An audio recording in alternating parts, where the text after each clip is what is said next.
Mind Gap Podcast.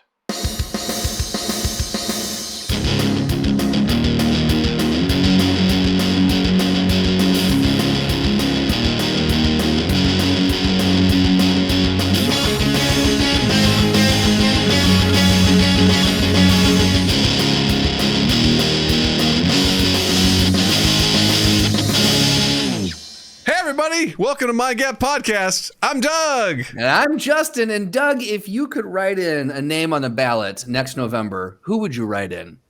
Terry Crews, because the man is an Adonis. He is fit in more ways than one. And I know he's great at strategy because he plays D&D. Wait, Terry Crews plays D&D? He loves D&D. Get the fuck out. I won't. Okay. I stand firm. Notice. I'm planting my flag. I'm not leaving. This is my ground. This is the hill I'm dying on. There you go. It's very patriotic of you. Amen. I've been watching a lot of Band of Brothers.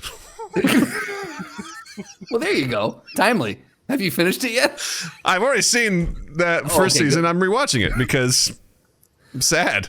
I don't think there's a second. I don't think they did a sequel. I think there's one called The Pacific, and that one isn't as good in my opinion. I didn't get all the way through that one. I was like, this is really sad, and then I stopped watching it. We may be leading up to a sequel right now. Yeah, maybe. But you never know. World War II. I think that's the sequel we're leading up to. The sequel. Yeah. We are burning books, so. Depends on who you ask. Yeah. Exactly. And we've got a wonderful guest with us. Back once again. He's an all-star. He's not only a good human, he's a fantastic cook. He knows how to cook, and he knows how to do music. He knows all about that shit, and we couldn't be more happy to welcome back Bob Ballmaier. Now, Bob, next November, who do you write in? Oh, it's simple. Keanu Reeves. Ooh, good choice. That's a good choice. He's a philanthropist, man. Like, that's a real public servant right there. Yep. I mean, the guy gave back so much of his salary from The Matrix to the visual effects people because he's like, hey, you made me, you basically made that movie. I didn't do shit. Yeah. He doesn't sit down the subway. I mean, he allows others to. The guy's, he's got my vote. When people take photos with him, he's always got his palms up so you can see he's not touching anything weird. Right. Like when you can Google it. There's like a whole bunch of pictures of him and you just see his fingers because he's like, really? Palms open. I think what that is more so, it's the fact that because he's played John Wick 4 times, I think she's showing people I'm not reaching for any weapons. I'm not a threat to you in any way, shape, or form. Yeah. I just think that's a weird LA nuance you have to learn by just being in the industry. Like at this point in time, like you just have to do that because it's so messed up over there. Yeah. You know, because if there's terrible creeps that are like used as an opportunity to grab some butt or some side boob or whatever, and then they're just like, "Hey, you're welcome for the photo," and someone's like, "I think he just stuck my own finger in my ass. He did it somehow. He manipulated my hand into my ass, or he gaslighted me. He was like, "Hey, how come your finger was in your ass?" And you're like, "Wait, was my finger in my ass?" It's like, no, it was his. You know. That's why you never take selfies with magicians. Nope. Yeah. Yeah. You do it one time, you learn. Yeah. You don't do it again. Yeah. I'll tell you that much. One time is more than enough to do that because the magic that happens is not always the magic you want. As the great George Bush once said, "Fool me once, shame on you. You fool me twice, I won't get fooled again." Amen. Amen, brother. You know? I think it was George Bush and The Who, right? Well, exactly. Yes. Leader of the free world, everybody. Who? Oh. I hate that I just did that. So, yeah. Justin, don't you have a boom, boom, boom, boom, boom? Oh, absolutely. There you go. Perfect. Price is wrong, bitch. Yeah, we also got that too. So, you know, we got all sorts of stuff. We got all of them. So, yep. Well, Bob, we're so happy to have you back here for a multitude of reasons, which we'll get into point by point, bookmark by bookmark, and you can check out those bookmarks down in the link in the description down below as I set this up as chapters so that you, the viewer, can enjoy this any way that you see fit. But to start things off on a more serious note, we want to talk to you about your story, your daughter's story, and what's been going on with you over the past year. Yeah. First of all, I want to thank you both for giving me a forum to do that. It's been a really weird year, to say. To set it up quite simply, I mean, last November, we woke up one morning. We had just gotten Lucy into daycare. I mean, this is coming off of COVID, right? So she was just born in COVID. We're trying to figure out the world, and we're finally getting into 2.5-year-old. We have to get her into school. So we get her into school. She's in school for a couple of weeks, literally. And then she wakes up one morning, and my wife's like, hey, her eyelids are a little puffy. I'm like, okay, well, let's, maybe she's got an allergy or something. Let's just, monitor it throughout the week. And every single day from that point, it got to a point where she couldn't open her eyes. This was a week later. Her eyes were like shut. They were so puffy. So we took her to urgent care and waited there all day. And they told us to give her some Benadryl, and we did. Knocked her out, which is great. Allowed us to sleep. But we were in the ER a week later, and we found out that she has this very rare kidney disease that came out of nowhere. She wasn't born with it. We had later found out months down the road after subsequent visits and hospital stays and genetic testing, there's no genome that would be a marker for it. It's just something that happened to her. And it's been a really, really hard situation. I mean, the moment you find out that your child has some sort of like chronic illness, especially with like a major organ, I can't describe the wave of panic that comes over you. You're just like, what are you talking about? She has a kidney disease. She's 2.5 years old. But yeah, we've been fighting this thing for the last 10.5 months and still really don't have a handle on it. And we have our good months and our bad months. And she's, been on steroids for that amount of time. And I can't even tell you the struggle it's been to deal with a toddler who's been on steroids for 10 months. It's been really hard on my wife and I. So yeah, it's just been something that, never saw it coming. And I think it's important to be able to tell that story, but also to like champion the good work that our hospital has done and the people who have cared for Lucy. We'll talk a little bit more in depth about the fundraiser, but we've raised over $11,000 that's going to go right back to kids with chronic illness because it's so important as we were there getting treated and cared for. Not even knowing how to look out for ourselves and our well-being, or even not like when to eat, or just focus on Lucy. And these people would come in and they would just, what do you need? And they would give her things and they would distract her, and people would come in and sing with her, and they would do arts and crafts with her. And it just, that sort of work is so thankless, but it is so important because while we were dealing with something in our world was so traumatic and horrible, we were in the hospital and the rooms next to us and down the hall were dealing with far worse.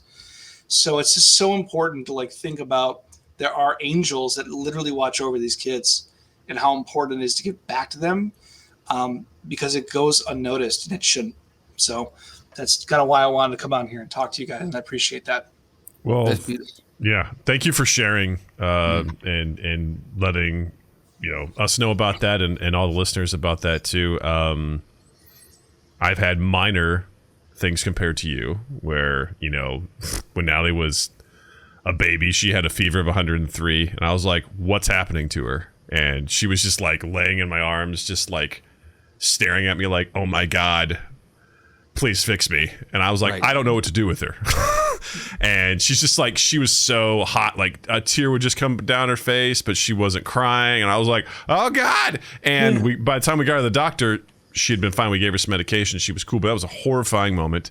She had to go to the hospital with a respiratory infection.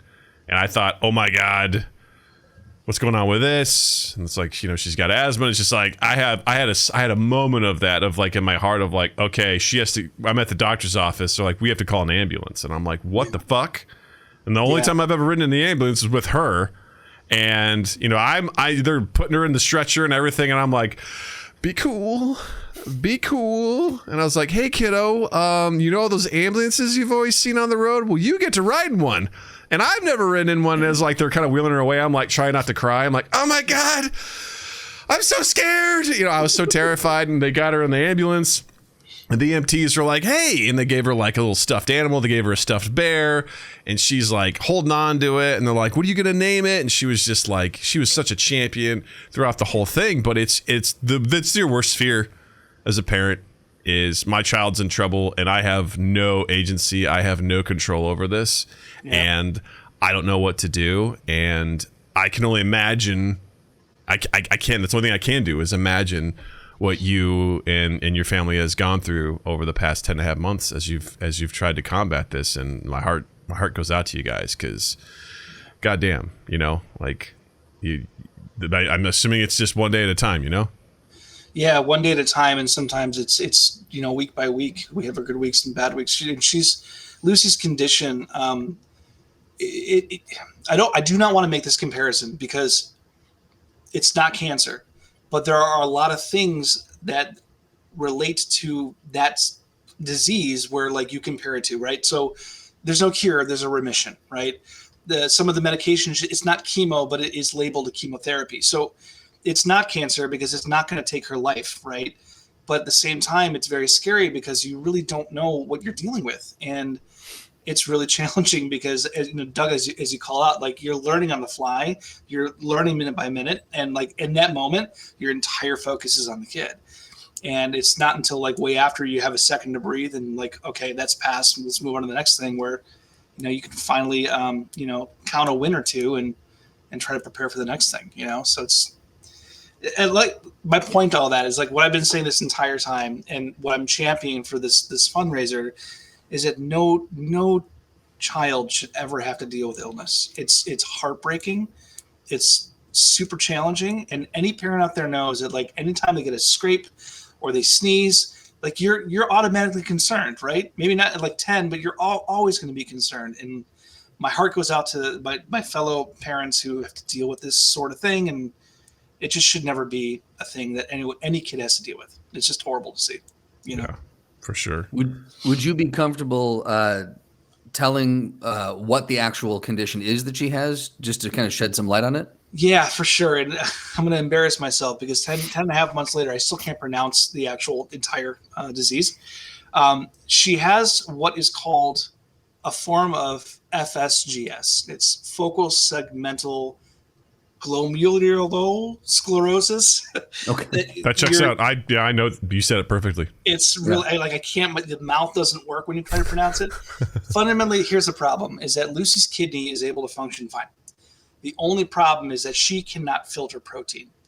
And for those who don't understand what the kidney does, trust me, I didn't until 10 and a half months ago. It's basically a colander, right? It's what all the shit goes into, and what comes out is clean, and that goes back into your blood system. And what's happening is her blood's sending down protein, kidney can't filter it, sending back bad protein, and the bloodstream's like, yo, I threw this trash out, and they throw it out the window, and that makes her swell, right? Because now all the protein's spilling into her soft tissue. And that was part of the complication. And along with that, when that does happen, you have high risks of hypertension, you have high risks of cardiac events, of neurological events. And so all of these things compounded in that small period of time where like, what is going on here that we're learning on the fly? But to answer your question, Justin, we didn't find that out until months later, because what happens in Lucy's situation is that 90% of these rare cases, it's what they call minimal change disease. If you take a look at a biopsy under a microscope, kidney looks like there's no change at all.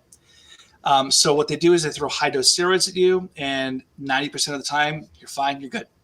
We did that with Lucy, and then 6 weeks later she relapsed, and so it was biopsy time. And so we're one step trying to get her back to healthy, and then now we have this hard decision to make. And then we do a biopsy, hard decision, and we do genetic testing, hard decision. And then eventually, most recent last couple of weeks, we went into the hospital to do 2 cycles of an infusion therapy, which basically is the next stage of trying to get her back to healthy. So all this to say is that it's been a lot in her body. We're throwing a massive amount of immunosuppressants at her. And the irony to all this is that we've come out of 2 years of COVID, 2.5 years of COVID. We got back into the real world for a couple of weeks. And now with all the immunosuppressants being a threat, we have to go back into COVID lockdown because she can't be around large crowds. She can't be around anyone sick. And as we all know with COVID, like you never know if you're sick until after the fact. So it's just that risk factor going on that we just have to try to figure out how to navigate, And based off of so it's a rare condition to start with. Yeah. But then there's a rarer form of it. And then within that, a rarer form. And she kind of hit the triple, the trifecta. She hit the lottery on that one. She got one of the rarest kind of conditions of this. She really did. And the thing is that my doctor has been practicing for 20 years and he's never seen a case like Lucy. The team that we at the hospital are a team of 3 and they're a fantastic group. And we've seen all 3 of them. And Lucy's a challenging patient. It's a very rare condition. The infusion that we gave her most recently is considered a novel therapy. It's only been in the last 10 years we started introducing it. They have no idea about long-term effects when Lucy's 16, what this infusion is going to do. It's very scary when you look online and try to figure out what this is going to do to your kid. There's no data to tell you what it does to children. So all you're reading is the terrifying adult factors that happens, right. It could literally kill her. And so, yeah, the whole thing is really challenging. But, Doug, like you said about your daughter, these kids are resilient, man. Like, I can't even tell you, like, she's there's nothing wrong. I'm bopping around like a 3-year-old, right? I'm kicking my dad in the nuts like a goddamn mule, Bopping around Papa. Like a 3-year-old on steroids. Right. Yeah, which literally happened tonight, which is great. Yeah. But no, I mean, that's the only silver lining because, mom and dad are just like dealing with all this trauma and whatnot. She's like, what are we doing today? Yeah. We're going to go to the mall today?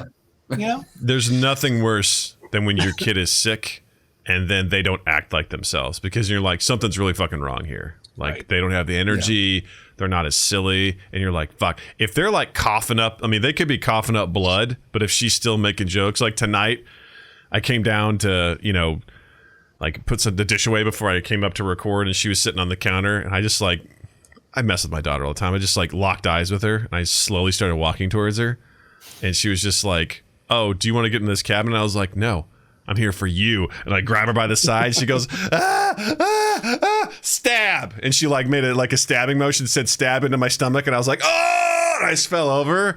And she was like, yeah. I'm like, we're good.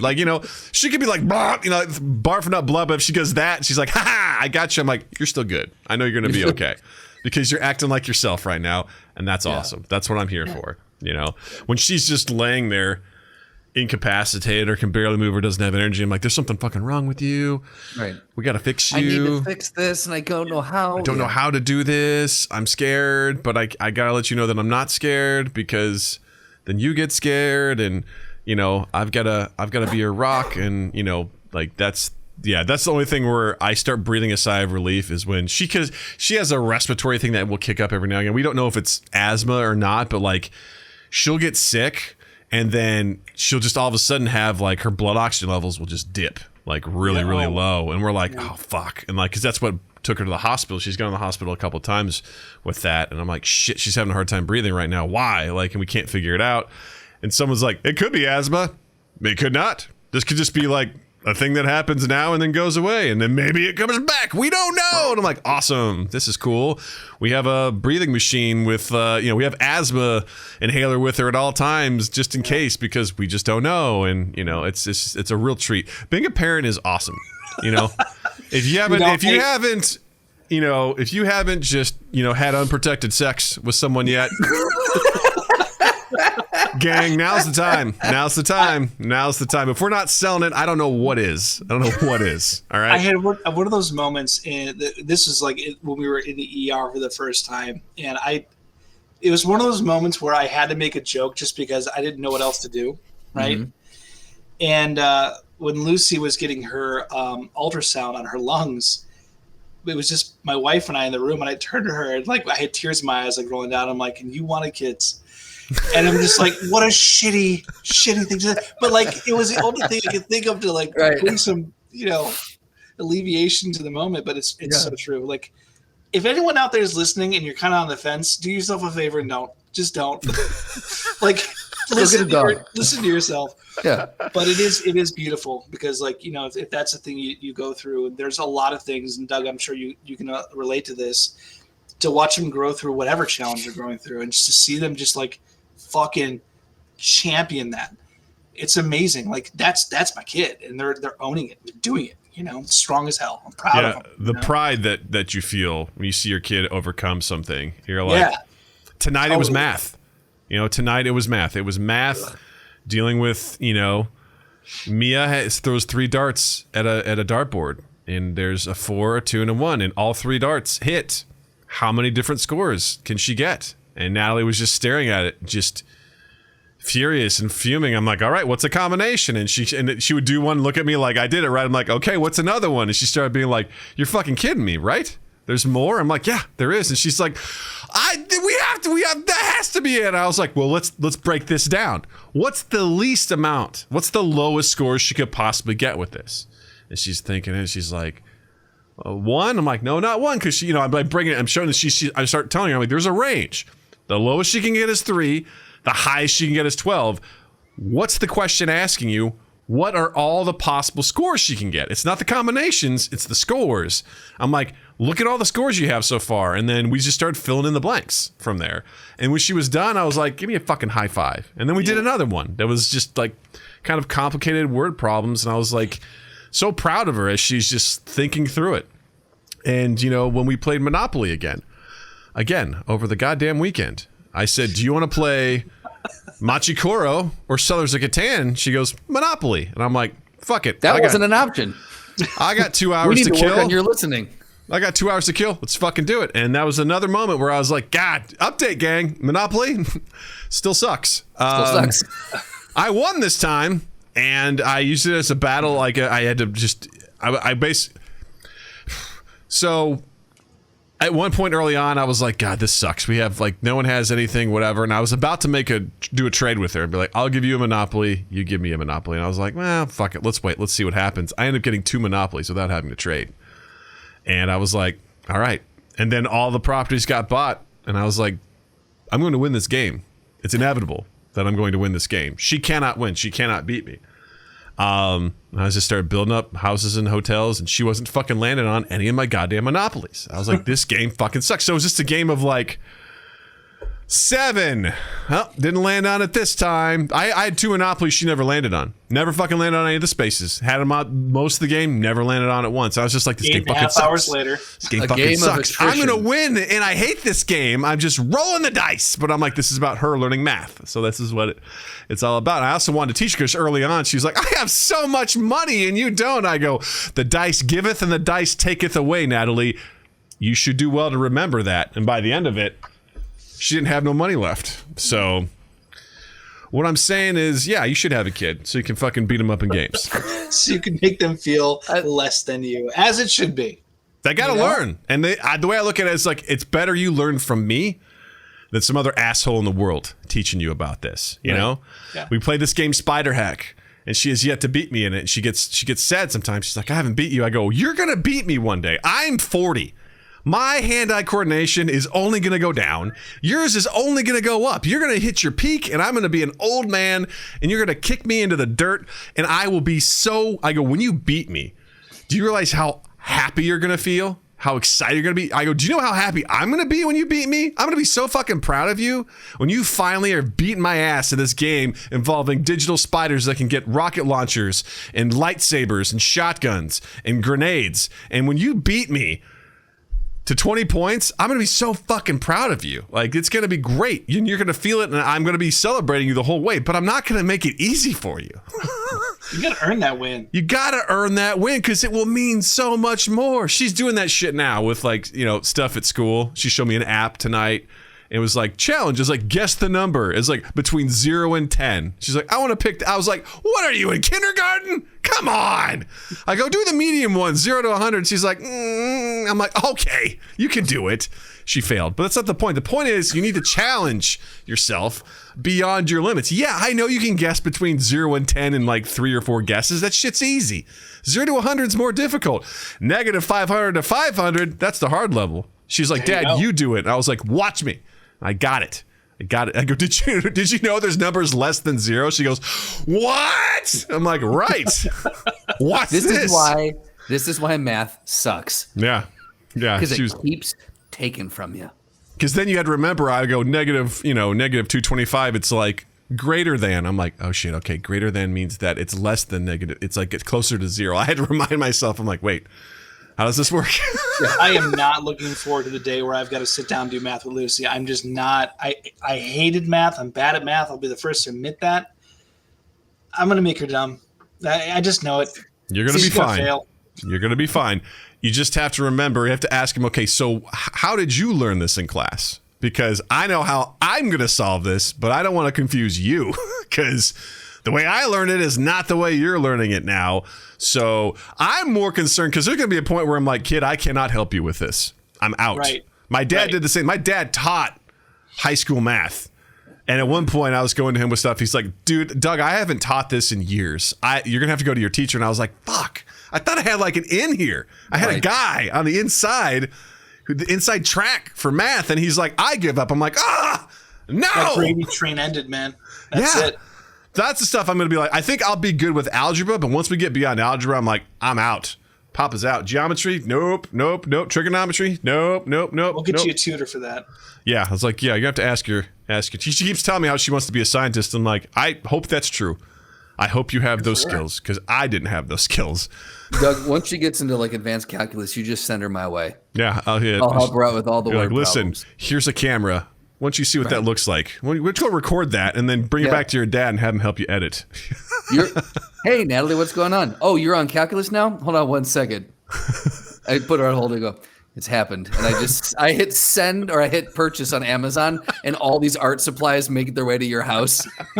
And I just look at her and go, okay, keep an eye out. There's going to be a truck pulling up that's going to be delivering a shitload of art supplies. Put the math down. Use them to take them to your teacher and say, I quit. All right. I was telling Justin, my wife, she's a former preschool teacher. Super, super smart. Lucy's super smart. And I'm not just saying that because I'm her dad. She's brilliant. We were in the car the other day and Beth said to me, if your kid is bad at math, but they love playing the trumpet, don't get him a math tutor. Get him a music teacher, right? Yeah. And I love that because like our generation's all been conditioned for, we have to be good in these proficient areas. And if we're not, we're never going to fucking make it in life. And I can tell you, I'm not good in math and science and I'm doing fine. What I wish is at 3 or 4 or 5 years old, I would have been catered to my interests. Right.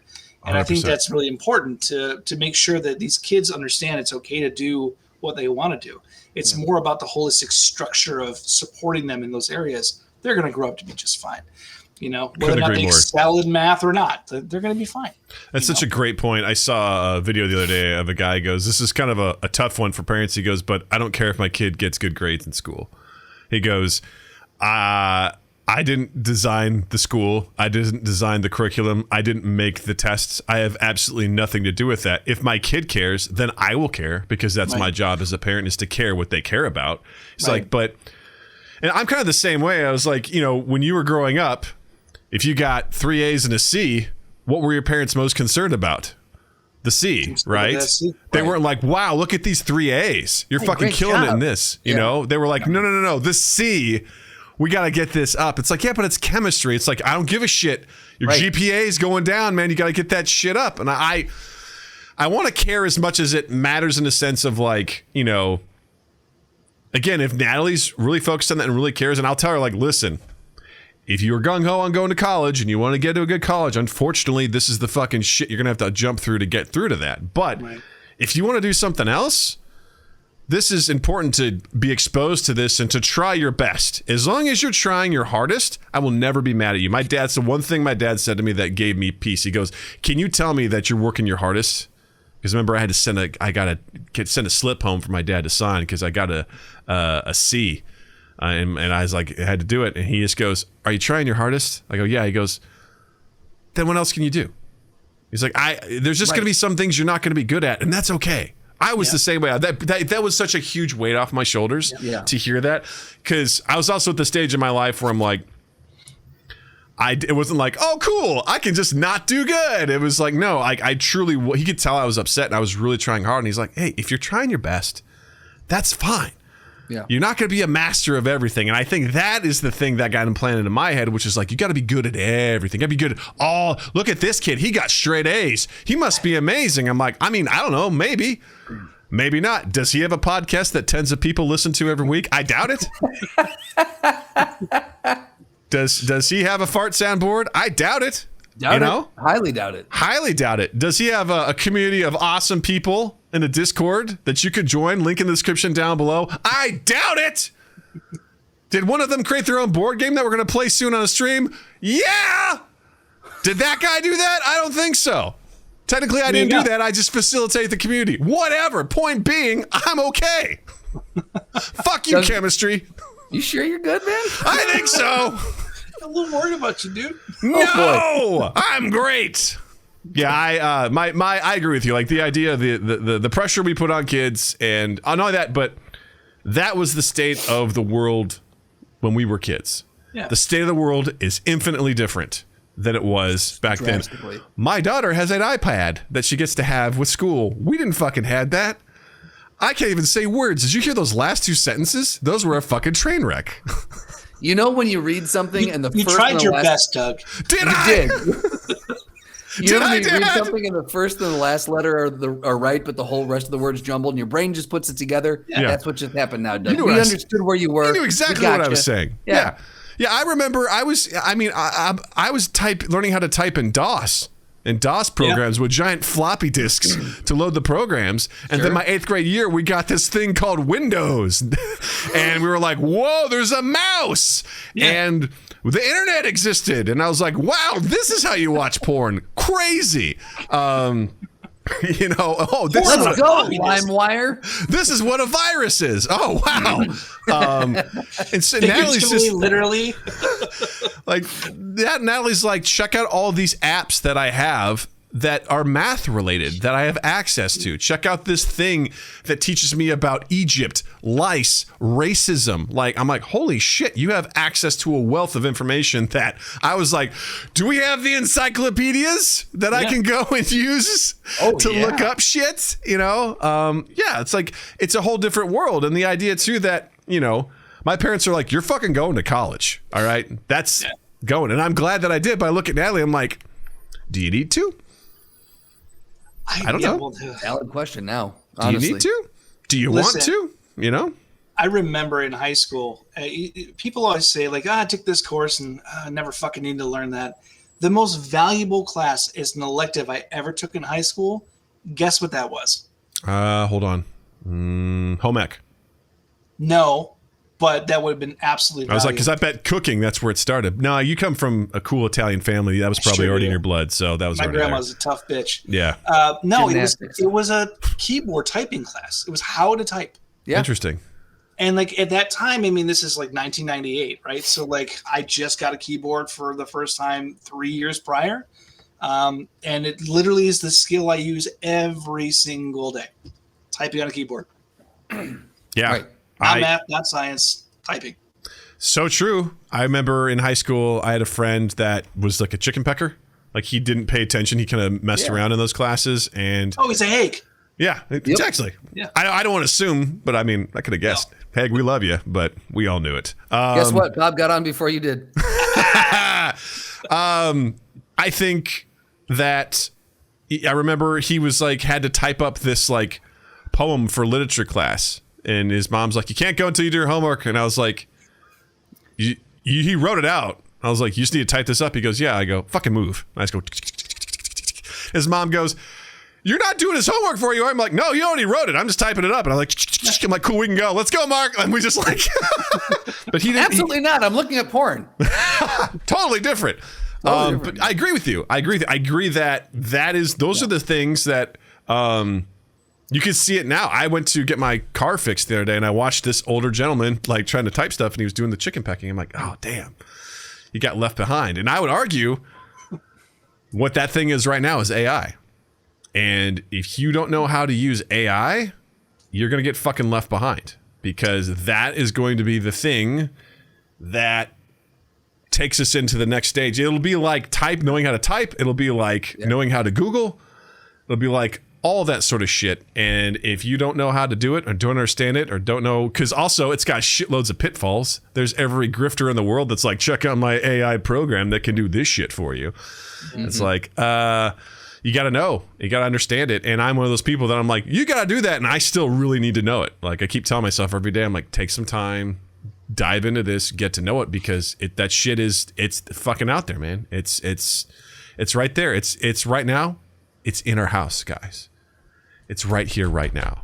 what's scary about AI is that we've all grown up in an era pre and like in the middle of growing technologies. We've seen evolutions of things that changed our lives.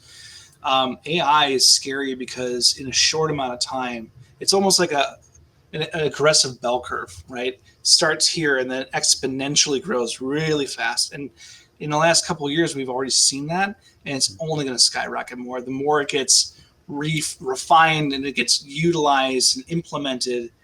Like I honestly fear that there's going to be a time in our history where we're not going to know if the president we're electing is a real person. That's how scary this shit can be, you know? But to your point, Doug, you have to educate yourself on that because that technology is here and it is literally changing capitalism right now. Yeah. So, I mean, and it can be used for good. There are some really great applications of this. Yeah, but when's the last time we've ever used anything for good? That's what I'm concerned about. It's in small, very specific areas where it's used for good. Everywhere else, it's just like, hey, now with AI, check out this milk. It has AI. You know, like everyone's just like, check out this new fad with it. But I was telling Justin about this, but I went on, I did a webinar last week for work, and it was, you know, I regretted it the second I signed up for it. I'm like, oh fuck, I'm on someone's sales list now, because that's all these are, just fucking sales pitches. But I have to say, it was fascinating because they were talking, it was about how to upskill managers on how to give people feedback. Because let's face it, if you're out there, hit us up in the comments. How bad is your manager at giving feedback? On a scale of 1 to 10, with 10 being atrocious, how bad are they at giving feedback? I'm willing to bet the average is going to be around, I don't know, 8.5 to 9. Is that like a, you know, it's not a detractor. What is that? That's a promoter, right? Net promoter score? Sure. No. Have I made anyone's dicks hard yet? Come on. No, 9 and 10 are promoters, Doug. That's right. So 6 through 7, or the 6 through 8 is neutral, and they're considered detractors. That's right. Yeah, that's right. Everyone gets sad with corporate net promoter scores. Anyway, this thing was like, you can use ChatGPT to practice on how to give feedback, because you can set up the parameters in ChatGPT. It's like, hey, I want to practice giving feedback. Here's the parameters. Here's what you're going to do. ChatGPT plays the other person, and you can type back and forth, which is great. It gives you an opportunity to try and test out the verbiage and things like that. But they said, but what if we could take that up a level? And they developed a software that has an AI avatar that looks fucking real. Looks as real as I'm looking at you guys right now on the computer. And they did an example of this person. This woman was like, hey, I need to talk about my 360 review because there's something about that upset me.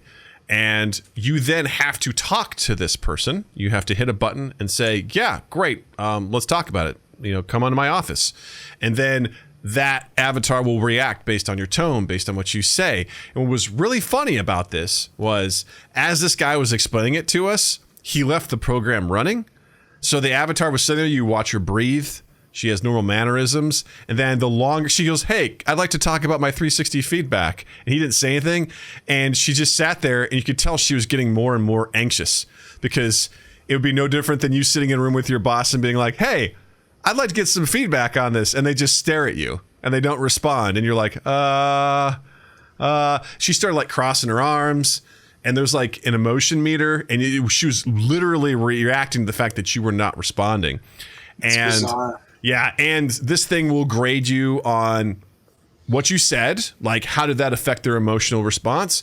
How could you, what could you say to make it better? And it gave people an opportunity to practice actually delivering feedback using their words with a relatively lifelike avatar and seeing their emotional feedback and getting coaching. And I was like, what a great way to use AI to give people an opportunity to practice a skill. You could practice that with pitching sales stuff. You could practice that with so many other things, like to give yourself, because I've been on jobs where it's like, all right, we've touched everything we can. Now get out there and give it a try. And I'm like, here we go. No practice, but we're going to give it a shot. And I was just looking at this being like, wow, this is a great use of this technology. I'm really impressed by it. I would love to see more stuff like this and how we can, mash that stuff out to create things. Sure. So I think it's one of the better uses of AI that I have recently heard. AI, I've been a late adopter because when ChatGPT came out and everything was just starting up, all the image generators, I looked at them as purely they were trivial, or I was like, this is kitschy. There's no real use for this, and I don't quite understand what this is, and there's a novelty to it, and. So yeah, and to this day, I still have a little bit of bias around that, where I feel like I still don't know what I'd use it for, so I really don't feel the need to dive in and figure it out and adopt it and really learn about it. Kind of to your point that we need to. I haven't hit that yet, but I'm starting to slowly see examples of like, oh, that's a great use for it. That's another good application. This I think is phenomenal because. The only way that you learn is you do reps. That's it. Like if you can study all you want, but until talk about school, you can read the textbook, but until you do one of your practical labs and actually get your hands on the thing that you're learning, that's the invaluable part. That's where really the rubber meets the road. So I think to get your reps in, to actually have something where you go in, you try your opener, and immediately you've pissed them off. So now you hit reset. They lose all their bias against you, and you can start again fresh with a fresh sales pitch. That's an invaluable tool. Because even if you're role playing, people are going to hold on to, well, he fucked the last one up. So, I'm going to be a little bit more difficult on this next one. And that doesn't help anyone. So this application is one of the better ones that I've seen in recent examples.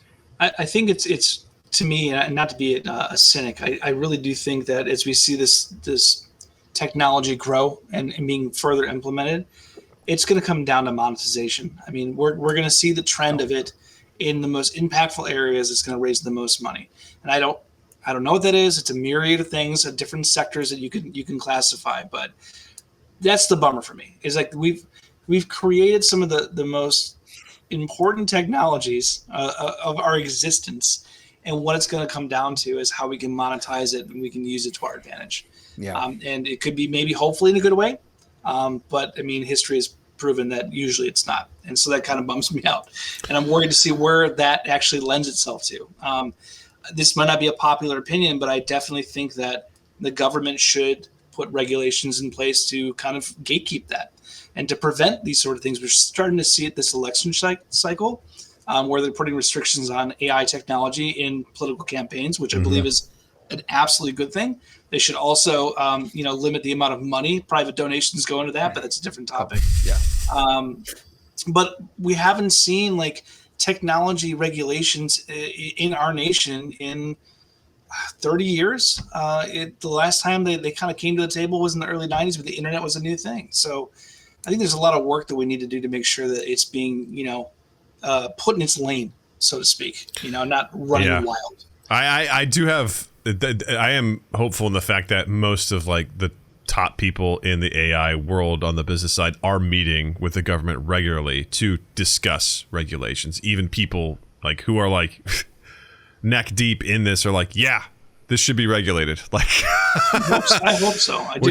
Which is good, because I think the fear of this is just the idea is it's hard enough now trying to whether or not verify if something's real or not. Right. It's so difficult. People are so good at replicating different things, and now AI can replicate voices. It can create images and stuff that is bonkers. I mean, Justin, what did you just send me the other day? A lot. You do send me a lot. But no, Doug, to this point, Justin sent me something on Instagram where an AI software. This guy was talking, and if you talk for a certain amount of time, it can generate French and German dialect, and to make your mouth actually look like you're speaking those languages. And it was spot on. I need this. I need this so much to make it sound like I can. I've been saying, where's the AI that lets me speak accents without me speaking accents? I've been needing this for so long. It's so bad. This takes it further. It's not even accents. You're speaking French and German. I don't want that. I just want the accent. Tell them to hell with that. Tell them to email me. Dumb it down. I have suggestions. Keep your technology and shove it up your accent. No, but we can actually have you speak French. I just want the accent speaking English. All right, you piece of shit. Come on, help English me out. with the French accent is sexy. I want to be sexy. I want to be sexy. I want to be able to do a Russian accent, not sound like I'm Canadian for some reason. I don't know. Nothing sexier than a Russian accent, by the way. Right? Yeah. Man, that gets me going. Yeah, right? Yeah. All right. To each their each. Well, You have a Russian accent going, all of a sudden. Showing some signs of being fucking wet. Yeah. That's aggressive. Yeah, and then it just is. like, classic, Got to get your dick out. you know? It is. You know? And then it devolves from there. And we're going to go through the same bit that we went through this time and create a video that gets taken down by TikTok, which is understandable. Did it get taken down? They're like, we're muting this, using shit that's not yours, audio-wise. I'm like, you're right. We did. Guys, I have to do What a are you throw- talking about? We own everything. Justin, please please tell me you have a soundbite of, hey, Julia. Good morning, no. Julia. Good Oh, my morning, God. Julia. Julia. I think the thing I have closest to that is... Nice cock. yeah, that's what we got. Okay. Yeah. Super close. Yeah. Pretty... Look into that. Oh, wait, here we go. There we go. Bob's like, I don't know, man. This is weird. Bob, you shouldn't have done this because it's going to be the next 5 minutes now. In 5 minutes. How about the rest of the show? The seal don't know is how- broken. It's on. I don't know how it works around here. I'm sorry. Things have changed since I was last year. I think a big thing with AI is also in the creative space. I'm continually fascinated by what's possible. Because right now it's pretty funny what's possible creatively with AI in the sense of, just I think Seth sent the clip from Dudesy where the AI created the fake movie trailer about Tom Hanks, and it literally His soul was in the bus. where Yeah. he was like, he is the bus, and he's talking to some kid, and it is hilarious. It's all AI generated, like images that are moving. The voiceover is Tom Hanks, but it's AI, and the whole premise of this. Written by AI. Yes, and the whole premise of this was Tom Hanks is talking to some kid who's on the bus, and he's like, hey, I am the bus. You're the only one that can hear me, and I need your help because I need to go and race the devil. And if I beat the devil, I get my body back. But if I don't, if the devil wins, everyone on Earth becomes buses. So I need Here's the thing. It sounds insane, but when you watch it, you're like, fuck, that easily could be like a really bad movie that gets made. What's the name of the trailer? I have to bookmark this. I think just look at look up Dudesy. Dudesy. Dudesy Tom Hanks bus trailer. And hopefully that should pull up something for you because holy shit. So that whole podcast, Uncle Bus is what it's called. Uncle Buzz. That's incredible. That whole right. podcast is predicated on Uncle the Buzz fact trailer. that their podcast is run by an AI named Dudesy. And the AI will choose the segments every week for them to talk about. It interrupts them and tells them it's time to move on. And it will just constantly generate content for them. And it's This is insane. incredible. It's absolutely I'm sorry. insane. Do you still listen to it? I haven't listened to it in a while, but it's Here's so the fucking good. There's a supercut on YouTube that is Dudesy Tom Hanks complete commercial compilation. It's Tom Hanks gives solid advice about everyday activities while advertising Dudesy mugs. That must be a reoccurring skit that they have. Because if something that they does just well, use- if the listeners respond well to it, then Dudesy marks that, and it will continue to have them do those segments, and it will modify it over and over and So over did again. they create this AI called Dudesy? Yes. Well, they Here's the did. thing. I disagree with the whole premise. Justin thinks fake. it's all bullshit. I think it's absolute bullshit. Why? So- I think it's a bit. I think they're doing a giant bit. I think it's brilliant, but I think it's a bit. I think there's no way what they're claiming is happening is able to happen with what the technology that we have now. At some point, I think AI can get there. I just don't. They claim that this AI has listened to every podcast that's ever been generated, and it has all this knowledge of them and just the world of podcasting in general.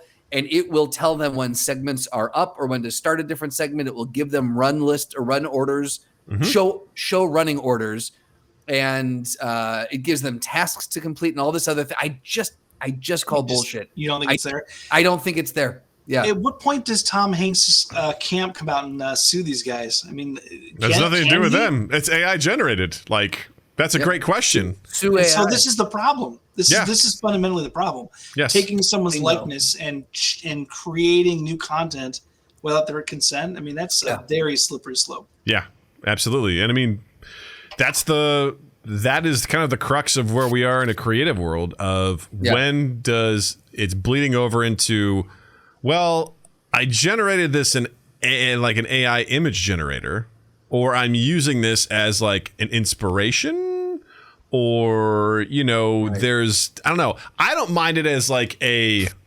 sourcing, like, man, I really wish I could think of a way, like, what's a great, cool, like, sci-fi planet that has like 3 moons, and it's like a desolate place with frost, but there's also like frost creatures. You type that in and it generates an image based on that. You can be like, yeah, that's what I'm thinking of, and you take that and you run with that to a pitch meeting for a movie and be like, this is what we're thinking about.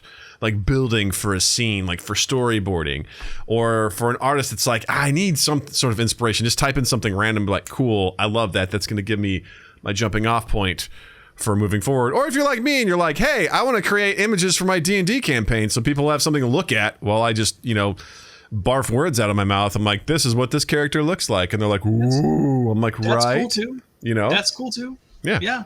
It's See, fun. I disagree with the use of it in the first example that you had. Like, I see it expedites the process for sure, but you're taking away jobs from art directors, art director, the art department in film. You're taking jobs away from that. Storyboarders, things like that. Like, 100%.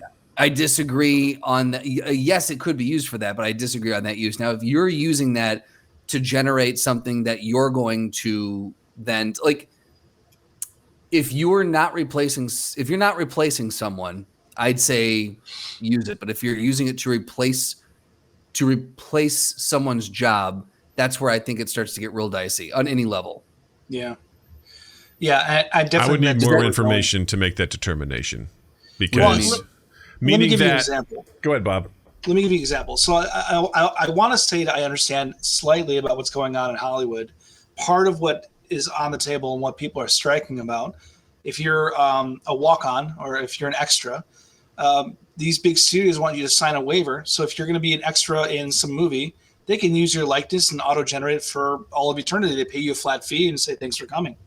Like, that cuts into your ability to maybe get further gigs or God knows what else. So I think that there's a way of manipulating this technology to undercut people who are trying to just make it in whichever industry or sector they want to.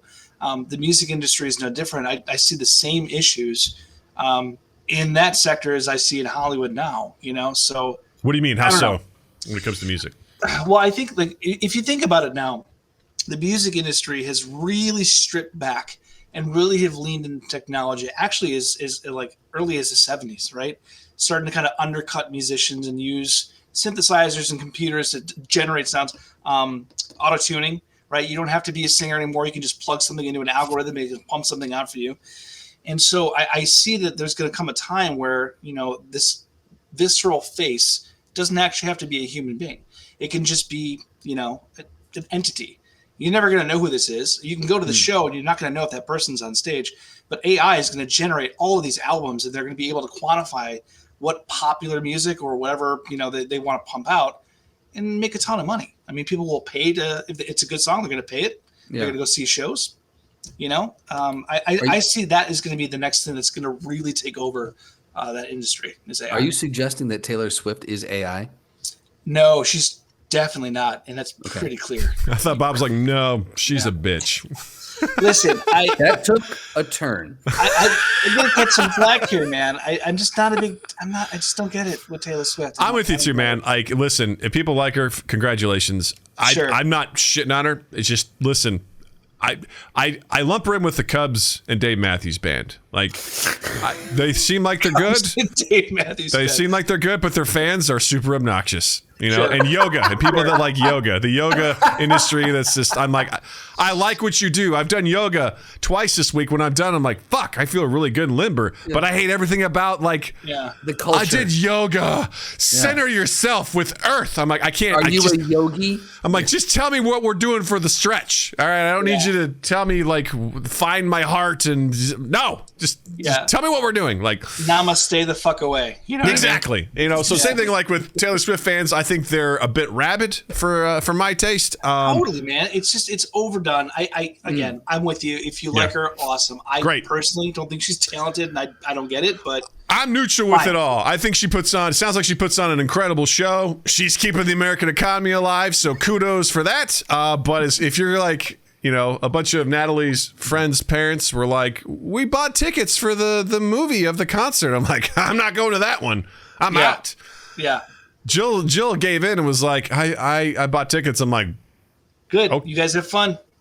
Have fun with that one. I'm not going to that. You just look at Jill and go, that's one. Just be like, hey, listen, I've heard that people are going to treat this like it's an actual concert where they're going to dress up. They're going to be screaming the lyrics the entire time. I'm like, Natalie's going to fucking hate this. She doesn't even know who Taylor Swift is. This is going to be a nightmare. Like, Jill's just doing this because she didn't want Natalie to feel left out, which I think is very honorable. I think that's really great. But I'm like, we could have skipped this one. She's falling in a grenade for this. Natalie's going to go, this isn't like when Dad and I go to the movies. Natalie doesn't like a lot of noise. She's kind of like me in that sense where, you know, if there's just like a lot of just real obnoxious noise for no reason, I'm like, she's going to fucking hate this, you know? Yeah. But I don't know. Maybe it'll be chill where I live. Fingers crossed. I don't know. But I say all that to go back to, you know, with AI in the music industry, because a while back, Justin and I did an episode where we covered, there was an AI that like listened to all of Nirvana's songs and then made a new Nirvana track. And it sounded like Nirvana, but it wasn't Nirvana. Like, it definitely was like, it did sound like Kurt Cobain. Yeah. Did it have kind of the same vibe? Sure. But it didn't have, dare I say, the soul of Nirvana. Also, it's been how many decades since Nirvana was around? It's like, this is the new song. It's like, yeah, we remember Nirvana from this very specific point in time. It captured a culture. It captured a vibe. 30 years at this point. A feeling. And it'd be like, this is the new track. I'm like, I don't think we need to hear 2020 Nirvana like at this point in time. I don't think that's what we're really looking for. And so I'm curious because you said something very interesting, Bob, in that if the song is a bop, are people going to give a shit if it's AI or not? They're not. You know, it's the same. You can bucket that in the same sense of in the 90s, you had all of these power bands, NSYNC, Boyz II Men, and you had the same songwriter. I'll give you an example. So I apologize because I forget her name, but if you look her up, she knocked herself out of the number one seat with 3 different acts. One was NSYNC, one was the Backstreet Boys, and was Aerosmith for the Armageddon soundtrack. Right. I forget the song. But she knocked herself out of the number one spot throughout the entire summer, right? So what AI is going to do is it's going to replace that person whose job is to make the industry a ton of money. You can make this great song, this hit, and you could, if you don't want it to be AI generated, find Joe Schmo, put him through Autotune, give him the track, and now he's your next straw man. Yeah. It's definitely something that I think is really easy to implement, and it's something that will gain traction, and I don't think people will care. I really don't.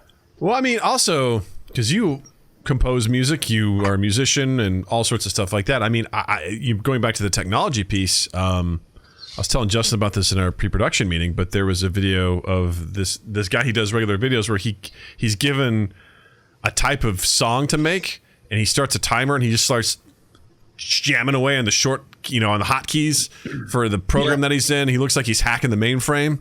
He's just he's just hitting all these things, and he's pulling up. He knows all of the math, all of the logistics, and then he just goes as fast as he can and hits play, and a song is playing, and it hits like a beat. It's got all these different things. He's got all this different stuff, and I was like, that's technically making music nowadays. Like, you can do that because he's got the plugins that sound like legit instruments. Sure. He knows the key signature that he's in. He's placing the snare hit with the kick, with the hi-hat. He's got all the different melodies. He knows the kind of bass that he wants to do. And part of me goes, how is that different than a band getting in and doing that in a lot of ways? Because you have to have the knowledge of music, the structure to create that. But I would say, and I'm going to channel my Justin here, is that it's lacking some heart. It's lacking some humanity. But if it's a bop, doesn't matter. What's interesting is I talk to Justin about this all the time. I mean, I've got a really dense orchestral library. It sounds freaking real. It's come light years from when I started, 15 years ago. Here I am, a nobody, scoring film, right? And I get some projects because people don't have budgets, and I'm not that big guy. So, you want to throw me a couple hundred, I'll do your film. But at what point do I get replaced? When that same technology is pumped through AI, and all you can go to is to a website and you pay a minimal fee, $15 a month, generate me this type of film score. This is the movie, pops it out. I want a John Williams-esque score, Right. And I'm arguing that it's probably exactly what they want the first time. You know what I mean? So, I mean, there are some concerns I have about, not only what I do, but, how we're going to be implementing AI across the board. I think the sky's the limit right now, and we can hypothesize. It'll be very interesting to see how this kind of gains traction as it gets smarter and smarter and learns. I mean, you're saying that it doesn't have heart. I agree with you, but what's going to be really scary is does it lack the ability to learn how to gain a heart? I don't know. That's kind of scary. So one of to kind of pivot that into or back to the strike, and one of the things that the writers are striking against is AI scripts and kind of being replaced with that.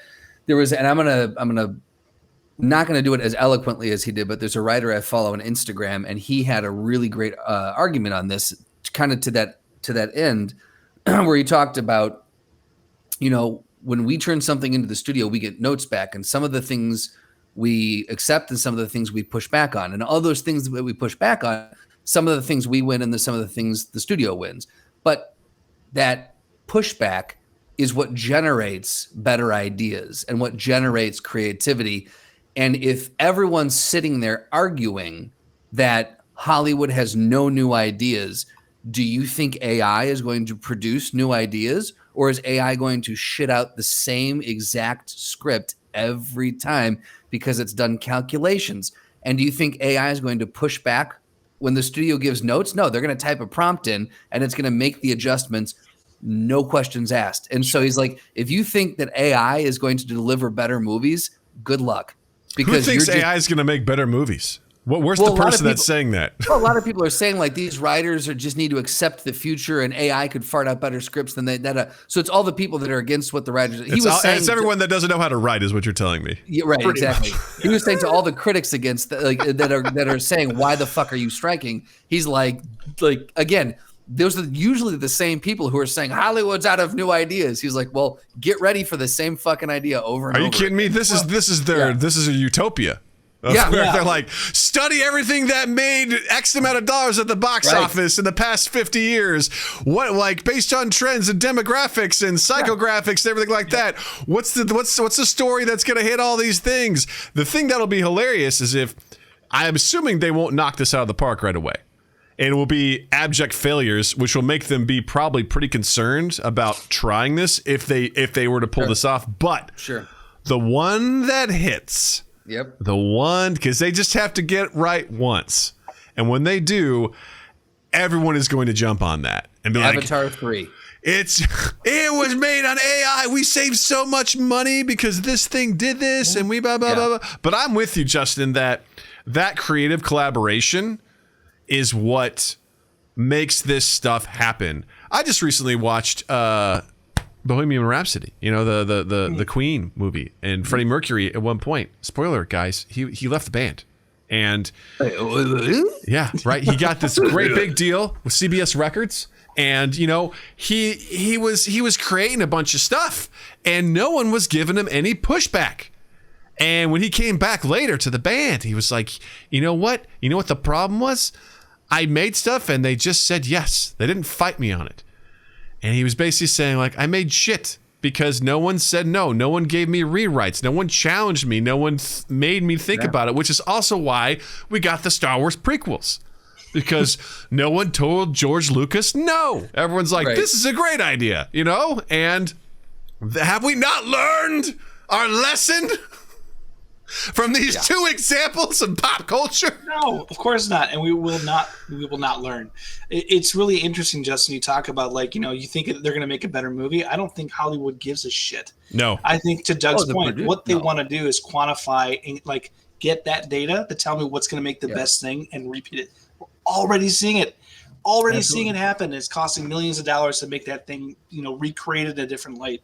Yep. And I think that's honestly why, I mean, people in Hollywood, they're fighting hard for it, as they should. Yeah, because it should not be the way it should be. These producers want a factory that produces a widget that makes a lot of money every single time, and they press start, and it just goes. Yeah. Here's your script. Here's your actors. Here's your this. Here's your this. Done. Yeah. We'll just punch in the score. We want it to be kind of Danny Elfman-like, so we'll just hump that in. And then we want to have something that looks a lot like Christian Bale, but not totally, because we didn't have him sign off. And so pretty close. You know. I mean, let's think about this for a second. How much does it make? How much does, let's say, a mid-tier movie, budget-wise, from a studio cost? $33-40 million to make? Those movies are all on streaming now. Those aren't theater movies anymore. Under $100 million, you don't get in the theater. I'd say the lowest you get is like maybe 80 to 90. I think that's probably like your lowest. I'm still going to say 100 million is the floor. Probably. So let's say 200 million. Okay. Yeah, you can. That's a solid. Yeah.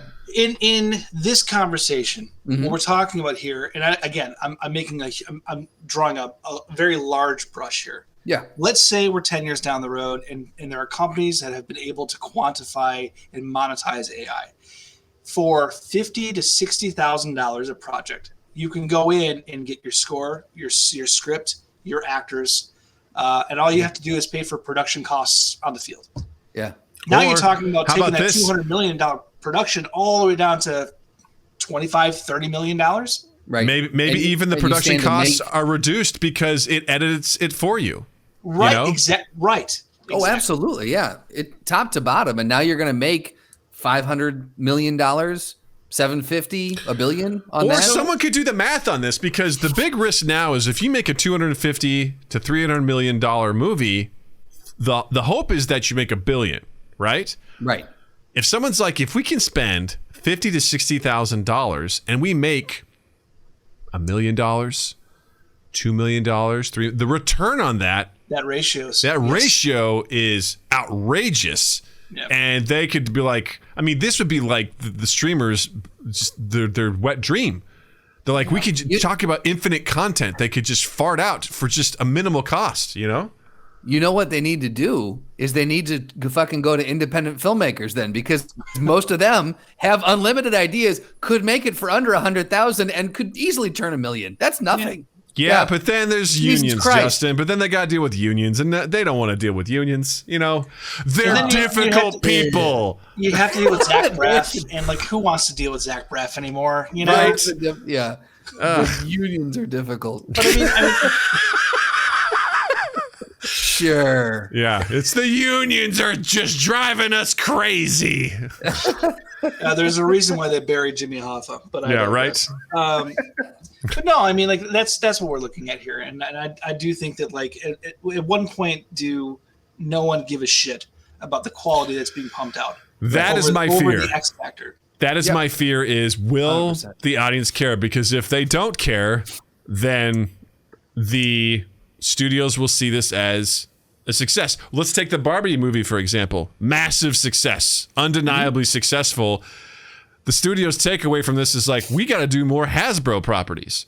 Right. They've got, I think, 12 in the pipeline now. And people are like, no. You've missed the point. No. We liked this movie. Right. We like what you've done with this. We're not looking for micro machines. You know, we're not looking for any of that sort of stuff. They're like, oh, we should do more. It's like, no. This one was good. We don't want a multiverse of Hasbro shit, you know, like. Yeah. Or whoever owns it. I don't even know who fucking owns it. Upcoming Hasbro movies. No, I'm sorry. It's not Hasbro. It is Mattel. Yeah. Upcoming, Mattel movies. Magic 8 Ball. They're making a Magic 8 Ball Magic movie. 8 Ball. Yeah. Masters of the Universe, Matchbox, American Girl Doll. Yeah. American Girl doll? Unnecessary. All of them. If they can find a creative way, because I feel like Barbie, I haven't seen it, but they made a creative way of making something creative. If they can find a way to do that with these, I will accept it. Will I be happy about it? No. I will accept it if they're like, if Hot Wheels is just like a remake of Cars, or something like that. It's Fast and the Furious, but for kids. Right. This is such a great dovetail back to what we were talking about. The reason why Barbie is successful is not because of the brand name. Yeah. It's because of the clever script writing and the forethought it went into making that a double entendre movie. Like, if you can do that with other properties, fine, go do it. But this, to me, feels like a once in a lifetime, lightning in a bottle type of movie. You just start propagating more like toy properties. You're just going to completely jump the shark. It was like how we finally had a good superhero movie, and then everyone was like, "Oh, everyone likes superheroes." I'm like, "We do, but they've got to be good." Right. You give us 10 years of them, and we're going to start to get a little tired with the same thing over and over again. They've got to be good, people are like, the first Spider-Man's great. Is it? The first X-Men, fantastic. Is it? It was good for the time. But we got better, and then my favorite movie line of all time in it, Doug. Yeah, don't do it. Don't. No. Do it. No. You know what happens when Doug's queuing up a soundboard thing. Never mind.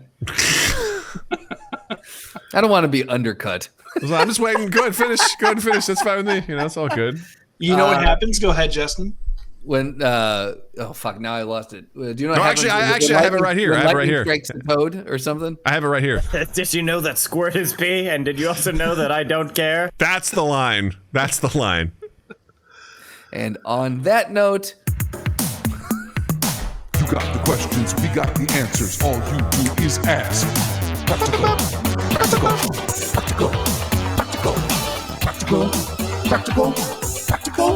Ask Practical Doug. I would lick the pole. All right, so Justin, I think what we need to do is we need to run this through AI and see if it can come up with an alternate Ask Practical Doug queue up. Ooh, I'm just curious. I just say throw it in there and see what happens. Yes. Ooh, there we go. Because that is a bop, by the way. See, that's what I like about it is right here, Bob is giving up his own income by suggesting that we use AI. So, that's an honest man. That's the good kind of worker we want in America. Someone who's willing to sacrifice their job for the greater good of capitalism. Woo! So if you've never been in here before for Ask Practical Doug, it's one of our favorite segments that we do. There's a small Doug that lives inside of Big Doug, and that small Doug is named Practical Doug. And he helps guide Big Doug through all of life's questions, its quandaries, its conundrums. And if you would like to ask Practical Doug a question and get a very practical answer in return, on any social media, at MindGap Podcast, hashtag Ask Practical Doug, or you can head over to the aforementioned Discord, link in the description below, and there's a channel that is dedicated to Ask Practical Doug questions. And if you give us a good one, we might use it on the show, and you will be famous to our tens of listeners. But today, no good ones were asked, nay. So we go back to the Reddit. Nay. Don't shame them with your finger. We go back to our favorite subreddit, Am I the Asshole? And this one is going to be perfect for the both of yous. Am I the Asshole? Sorry, excuse me. Massive Hands. I just realized that's what their name was. So user Massive Hands, spelled with a Z, asks, am I already? You are the assholes. Am I the asshole? My kids can be a little loud. Let me explain. My neighbor complained the other day that my kids are loud. I have 2 kids and they're rambunctious. I have a backyard surrounded by a 4-foot privacy fence. My kids love running around and playing on the swing set and riding Power Wheels, playing tag, etc. They yell with excitement and just get loud. I was out with them yesterday, and my son was yelling because he was excited about something, and from the other side of the fence, all I hear is, all fucking day with these kids. I told him, grow the fuck up, they're just kids. He proceeds to tell me he's calling the cops. I don't think he did because they never showed up. Am I the asshole? It's not like my kids are out at midnight. I giveth to you. Bob, I'm gonna let you start with this one. Tell me why these kids are pieces of shit. Go on. So there's obviously two sides of every story. We're only getting one of them. Taking that into consideration and taking everything at face value, no, he's not an asshole. I mean, kids are they're outside having a good time. I will say, I mean, like, it is important to make sure, kids, especially when they're young and growing up, they know, like, you can't just be a rambunctious asshole all the time and scream at the top of your lungs. You got to rein it back. You can have fun, but, chill a little bit. But no, it's not like you said, they're not out at midnight at 3 a.m. making noise and doing whatnot. They're not in a restaurant, not in a theater, and they're on their own property. So I would say no, he's not the asshole. I would say if these kids are like 18 years old, because he just says my kids, he doesn't say how old they are. So That's true. we're making a big assumption that they're little kids, but he does say swing set, riding Power Wheels. They're 26. But they could be older. I mean, they could be like, I love Power Wheel, brr, like whatever. I love that shit. But assuming that they're like, when you say kids, I think anywhere from 5 to 10 years old. You know what I mean? Like it could be younger than that or whatever. I live in a neighborhood that's full of families, and there's kids out and about doing stuff, and I don't fucking care. Like, it is what it is. Like, I understand that's the neighborhood that I'm in. If I'm in a neighborhood that's primarily like elderly folks, and I'm the one family with kids, I would be hypersensitive to everyone else and being like, hey, man, everyone here's about to die. Let's not scare them. Unless they're a dick, let's not move that any faster, okay? But yeah, like if there's kids just out and about doing stuff, you have to understand. It's like people that get mad about a baby crying on an airplane. I'm like, it's a fucking baby. Like, what do you want? I'm like, I can't believe this baby's crying. I've always been like, whatever. It's a child. They don't know any different. If the kid's being a dick and you're not correcting them, I get pissed. Not at the kid. I get pissed at the parent because I'm like, you are supposed to be coaching this child to be a good human, and you're not. But if I live next door to some kids and they're out there doing kid shit, kicking balls around, yelling that they found a bug, swinging on swing sets, doing whatever, like, will I get annoyed from time to time? Yeah, fine, whatever. But I'm not going to be like, all fucking day with these kids. Like, no. And if someone's going to say that shit through a fence, aggressively, I'm gonna fire back at him too and be like, I'm sorry, am I disturbing you? You live next door. It sucks that he now has a war going on with his neighbor because it's begun now where he's just gonna be like, all fucking day with these kids. Just throw one of the kids over like a grenade and have him go run around the backyard screaming right in his face. Yeah, get back at him that way. Hey, go pee on his hydrangea bush. Yeah. Not on my hydrangeas. No, not on my hydrangeas. No, I can understand how that would be annoying depending on where you are in your life. If you're just like, God, I want some peace and quiet, and I just have this family that lives next door to me, it's like, I get it. But also, come on, man. Everyone deserves their space. Everyone deserves their area, their time, whatever. I had 2 neighbor girls during the pandemic at 3:00 on the dot every weekday. They would run across my block, get at one end and get at the other, and they would slowly yell back and forth to each other until they came to literally a screaming pitch. And every day I'm like, wow, it's fucking 3:00, and it would annoy me, but I'd be like, whatever, they've been cooped up all day, let them fucking scream, like, it's fine. Yeah. Doug's like, must be 3:00, time to go downstairs and punch the wall. Like, good news, honey, I've demoed the wall. It's all gone. I have to go to Bed Bath & Beyond and buy yet another pillow because I screamed through the last one. Yeah. My rage-filled voice destroyed the linen. I agree that this guy, if we're getting the full story, definitely massive hands, pick a new screen name, but not the asshole, I would say. There's something about the idea of massive hands that's incredibly unsettling to me. I would say to his neighbor, don't fuck with massive hands because you about to get cold cocked through that fence. That's right. Imagine if that's like what everyone in the neighborhood just called him, like, oh shit, there goes massive hands. Like that's, he's just walking with his hands dragging on the ground. He's like a Neanderthal, just hey, go fuck yourself. Go fuck yourself. Grow the fuck up. They're just kids. And he calls the cops. The cops are like, I'm sorry, what address? You mean Massive Hands lives there? I'm not going there. No. That's massive hands, Matthew. I'm not going there. You're just asking for trouble at this point. No, Captain no, Murphy shot a shotgun at those things, and they just like absorbed the shot. It didn't do anything to him. It just made him mad. It's like Dave Grohl in the Foo Fighters Everlong video. Yes! And it's grow bigger and bigger. Like, don't mess with that. You don't do that. Bitch slap somebody so hard it knocked him over. No, it's No not way, working. dude. That's game over, man. Game over. Yeah. It is decided. Knock the asshole. Nice. Well, great. Excellent as always. I love these Ask Practical Dougs and By the Assholes. So good. What? Before we get into Rex, I want to give Bob a chance to actually go into the fundraiser portion of what he was talking about. Thank you, Justin. So through all of this darkness and all of the stress that was going to the hospital, the Child Life Department was, as they are in every hospital. Beth worked for the Child Life Department at La Rabida Hospital in Chicago. They're a wonderful organization, and the Child Life Department here sounds like they have gotten you guys through dark times, and you guys are doing something really nice for them. Yeah, no, for sure. And not to be too long with this, this is a funny story. So I go to a barbershop here in Chicago. It's called the Irving Park Barbershop. Anyone listening in the city of Chicago, go give them your business. It's worth it. Every year what they do is they have a patron party. And they've been open for 10 years. And every year they have come to our shop and we'll buy all the food and drinks. And, we're going to do a philanthropic event and raise money for locks of love or suicide prevention. And when I was in there recently, I hadn't been in there for a while. They asked how I was doing.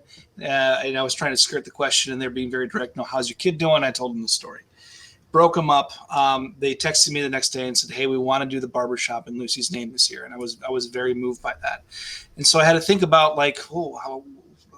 what are we going to raise money for? And so I really think that the Child Life Services at Lutheran General was the right fit for everything that Justin just talked on. I didn't even know there was such a thing as Child Life Services. You go to the hospital, you don't think of that sort of thing, but they really did go out of their way for us, and they do for all the kids there, to make them feel comfortable and to feel supportive. And there was one day, the first time we were in the hospital, where it was literally all day. We were trying to get a lab draw from Lucy, and she at this point had been poked so many times there was no way to do it, and it was literally all day and we couldn't do it.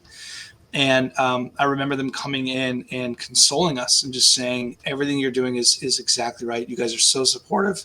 This is what you need to look out for when you get out of the hospital. This is how she's going to process this.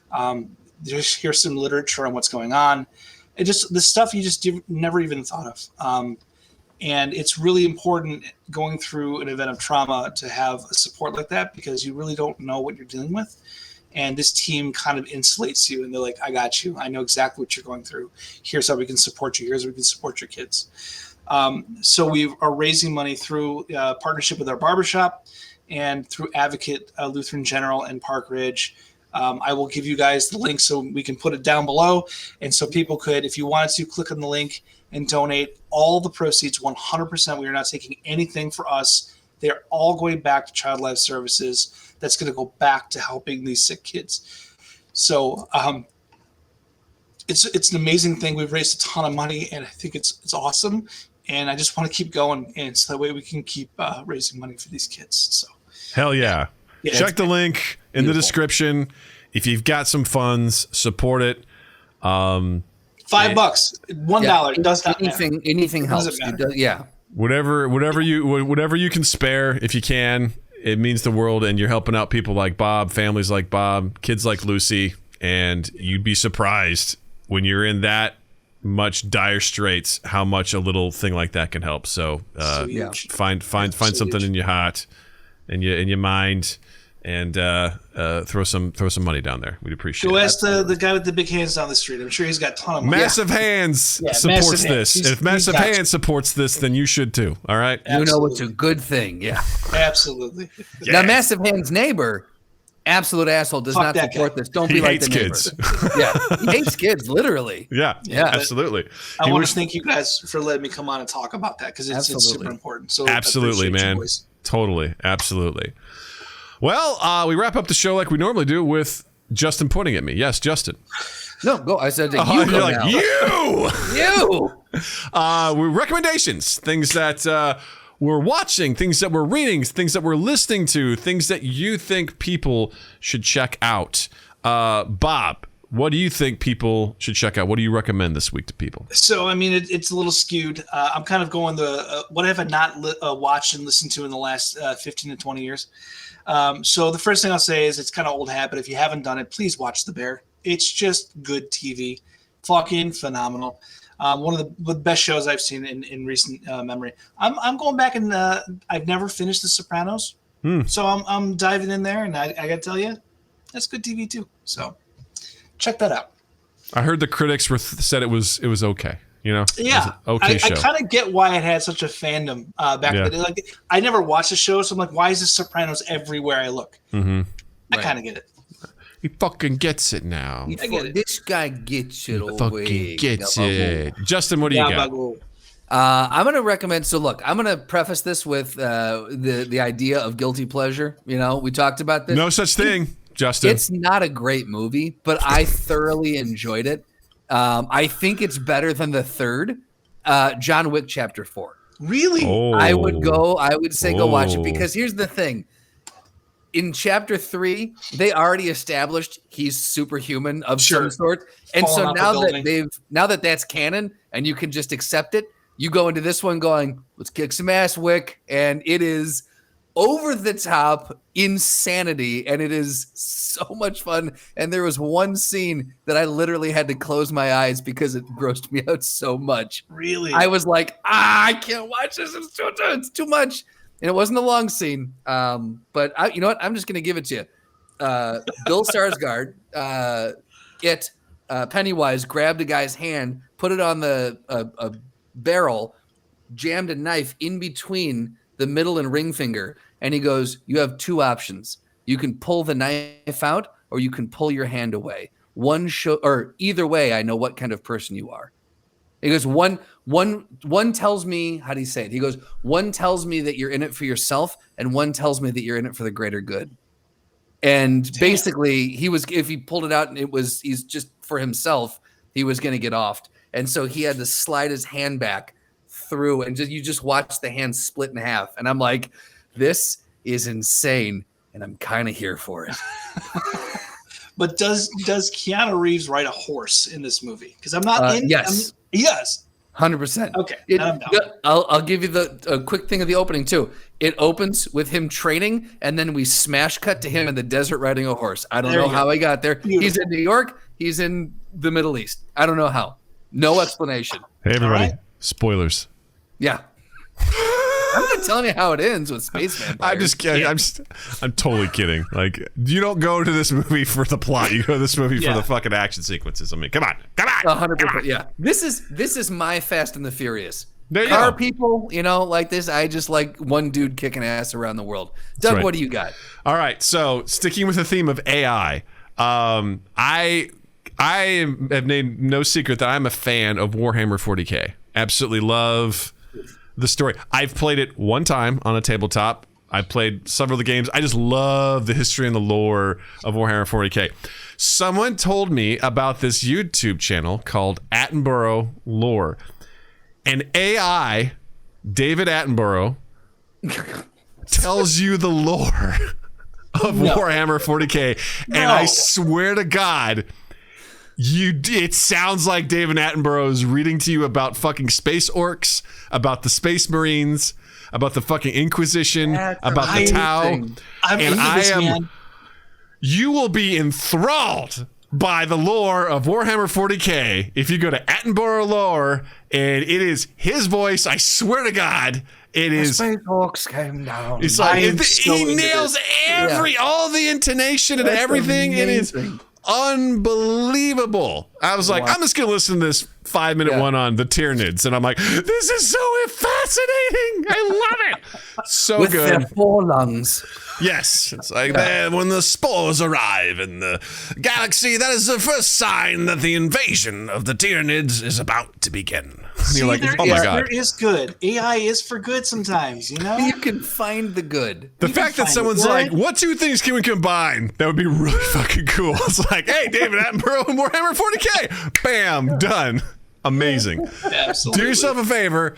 Just go there. If you don't even know anything about Warhammer 40K, go there, watch the very first video that they released, which is all about the Tyranids. It's like 5 minutes. Let me ask you this.